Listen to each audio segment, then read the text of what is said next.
تو میں یہ عرض کر رہا ہوں کہ یہ ذہن بنایا جائے. کیا ذہن بنایا جائے؟ یہ ذہن بنایا جائے کہ اللہ تعالیٰ شانہ کی فرما برداری میں کبھی نقصان نہیں ہوتا، اور اللہ تعالیٰ شانہ کی نافرمانی میں کبھی نفع نہیں.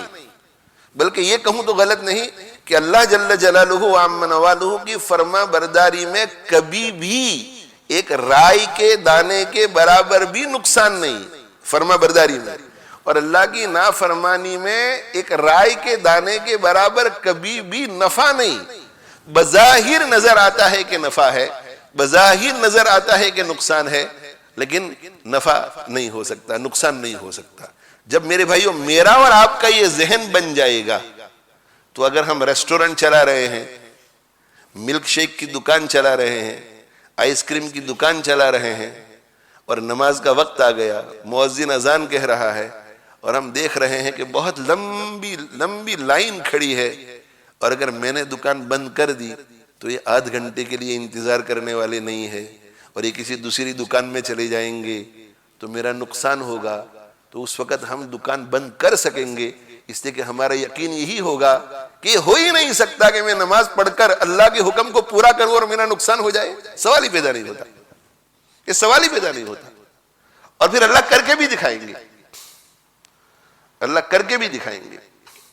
ہمارے ایک متعلق ہیں، بڑی عمر کے ہیں اب، اور ان کا نام میں اس لیے نہیں لوں گا کہ واقعے کی نوعیت یہ ہے. وہ یہ کہہ رہے تھے کہ ہمارے والد نے ایک دکان کھولی تھی، مجھ سے انہوں نے خود بتایا، میرے بہت اولین مریدوں میں سے، بڑھاپے میں ہے. اللہ تعالیٰ شانہ ان کی عمر میں برکت دے اور عافیت و سلامتی کے ساتھ رکھے، اور جب بھی ان کا وقت آئے اللہ تعالیٰ انہیں حسن خاتمہ نصیب فرمائے. تو کہا کہ ہم سارے بھائی جو ہیں والد کے بڑے فرما بردار تھے، تو دوپہر کے وقت نماز کے وقت جو ہے وہ دکان کھلی رہتی تھی، اس لیے کہ وہی لنچ آور ہوتا تھا اور سب کھانے پینے کے لیے آتے تھے، وہ ہمارا کمانے کا وقت ہوتا تھا.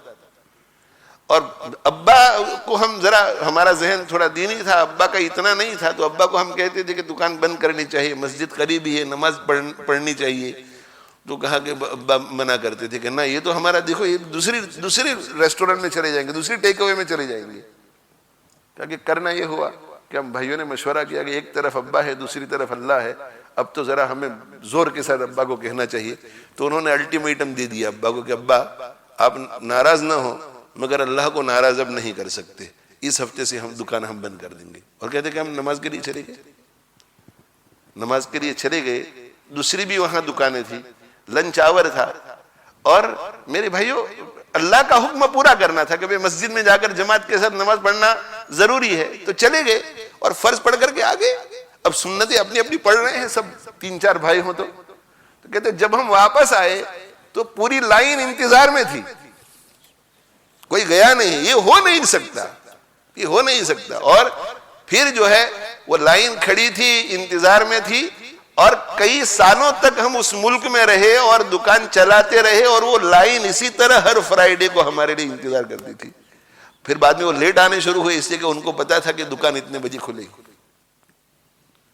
اور اگر میرے بھائیوں یہ لائن کسی دوسری جگہ چلی بھی جاتی تو 30 دن کے اندر اندر اللہ تعالیٰ دوسرے اوقات میں اتنے کسٹمروں کو بھیج دیتے کہ اس میں کمی نہ آتی.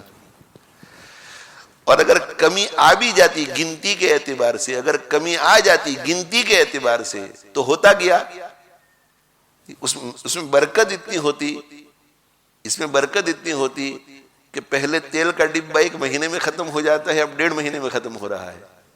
پہلے آٹے کی بوری جو ہے وہ 1 مہینے میں ختم ہو جاتی ہے، اب 1.5 مہینے میں ختم ہو جاتی ہے. یقین رکھو میرے بھائیو ان سب چیزوں کے اوپر.